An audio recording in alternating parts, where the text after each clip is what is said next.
എന്തിനാണ് എന്നെ ഇങ്ങോട്ട് വരാൻ പറഞ്ഞത്? എന്തു പറ്റി നിനക്ക്? നീ എന്തിനാണ് കരയുന്നത്? ചേച്ചി, ഒരാൾ എന്നെ എനിക്ക് ഇഷ്ടമില്ലാത്ത രീതിയിൽ തൊട്ടു. ഞാൻ തട്ടി മാറ്റിയപ്പോ വീണ്ടും തൊട്ടു. ഞാൻ പേടിച്ചു പോയി. സാരമില്ല, നീ ഇതെന്നോട് പറഞ്ഞത് നല്ല കാര്യമായി. ഇതിൽ നിന്റെ ഭാഗത്ത് തെറ്റൊന്നുമില്ല.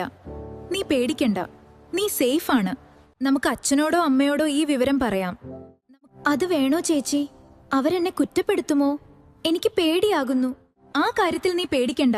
കുട്ടികളെ ആരെങ്കിലും ഉപദ്രവിച്ചാൽ രക്ഷിതാക്കളും പോലീസും ഒക്കെ നമ്മെ സംരക്ഷിക്കും. അവരൊരിക്കലും നിന്നെ കുറ്റപ്പെടുത്തില്ല. പോലീസിനോട് നമ്മൾ ഈ കാര്യം പറഞ്ഞാൽ അയാൾ ഇനി മറ്റു കുട്ടികളെ ഇത്തരത്തിൽ ഉപദ്രവിക്കുന്നത് നമുക്ക് തടയാൻ സാധിക്കും. പോലീസിൽ പരാതി പറയേണ്ടത് വളരെ അത്യാവശ്യമാണ്. ആരെങ്കിലും നമ്മെ അസ്വസ്ഥമാക്കുന്ന വിധത്തിൽ പെരുമാറിയാൽ പ്രതികരിക്കണം. വിശ്വസിക്കുന്ന ഒരാളോട് പറയണം. സഹായമുണ്ടാകും. നമ്മൾ ഒരിക്കലും ഒറ്റക്കല്ല. കുട്ടിയെ വിശ്വസിക്കുക. അവർ പറയുന്നത് ശാന്തമായി ശ്രദ്ധയോടെ കേൾക്കുക. കുട്ടിക്ക് ആവശ്യമായ മാനസിക പിന്തുണ നൽകുക. ഒരിക്കലും അവരെ കുറ്റപ്പെടുത്തരുത്. കുട്ടി സുരക്ഷിതയാണെന്നും അവർ തെറ്റൊന്നും ചെയ്തിട്ടില്ല എന്നവരെ ബോധ്യപ്പെടുത്തുക.